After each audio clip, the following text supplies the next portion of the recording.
Vous ne savez pas lire et parler arabe et vous voulez vous initier? Bonjour, je suis Jihan Coach. Je vous invite à découvrir la méthode Coaching Arabia pour apprendre rapidement et efficacement à parler et lire l'arabe. L'arabe est une langue intéressante, car parlée par plus de 186 millions de personnes dans le monde, et c'est la langue officielle de plusieurs pays d'Afrique du Nord, tels que le Maroc, l'Algérie, la Tunisie et du Moyen-Orient. J'ai préparé une série de 7 vidéos spécialement pour vous. Le long de ces 7 vidéos, vous saurez vous présenter, conjuguer des verbes, avoir un minimum de vocabulaire, vous initier à l'écriture et à la lecture pour pouvoir lire des écriteaux.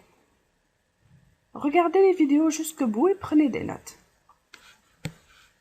Alors pourquoi je vous donne le contenu dès maintenant? Il est indispensable de savoir où vous voulez aller. Pour quel objectif vous voulez apprendre l'arabe?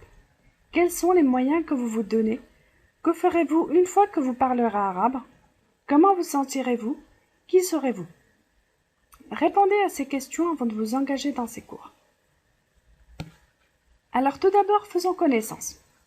Je me présente, Jihan. Ismi Jihan.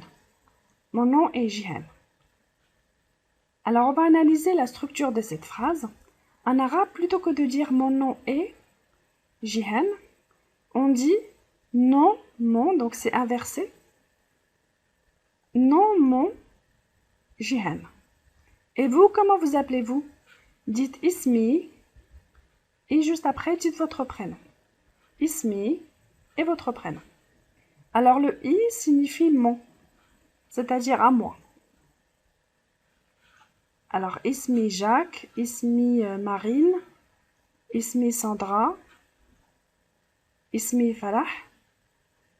Alors réentendez la phrase, ou écrivez-la ou prononcez-la jusqu'à bien la mémoriser.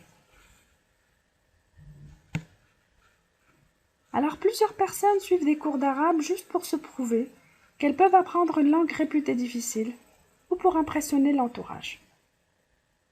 Alors est-ce que selon vous, l'arabe est une langue difficile?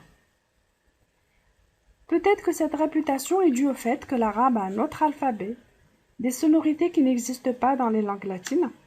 Pourtant, l'arabe n'est pas plus difficile qu'une autre langue, et c'est l'objet de cette première vidéo. Alors pour cela, je vous informe que la grammaire est assez régulière, qu'il existe 28 consonnes et 3 voyelles seulement, donc il n'y a pas beaucoup non plus d'alphabet. Et cette réputation est due surtout aux méthodes d'enseignement, où les professeurs enseignent trop de mots à la fois. On enseigne aussi les différences de l'alphabet tout d'un coup.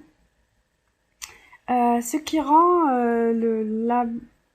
l'arabe paraître difficile, or ce n'est pas vrai. Alors, comment est-ce qu'on apprend le mieux l'arabe? On apprend le mieux l'arabe, tout comme autre langue, ou tout comme autre apprentissage, en comparant avec ce qu'on connaît déjà.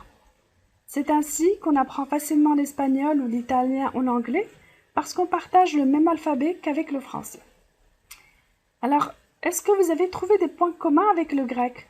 Parce que mine de rien, le grec, c'est une autre langue avec d'autres alphabets, et pourtant, ça ne paraît pas si difficile que ça.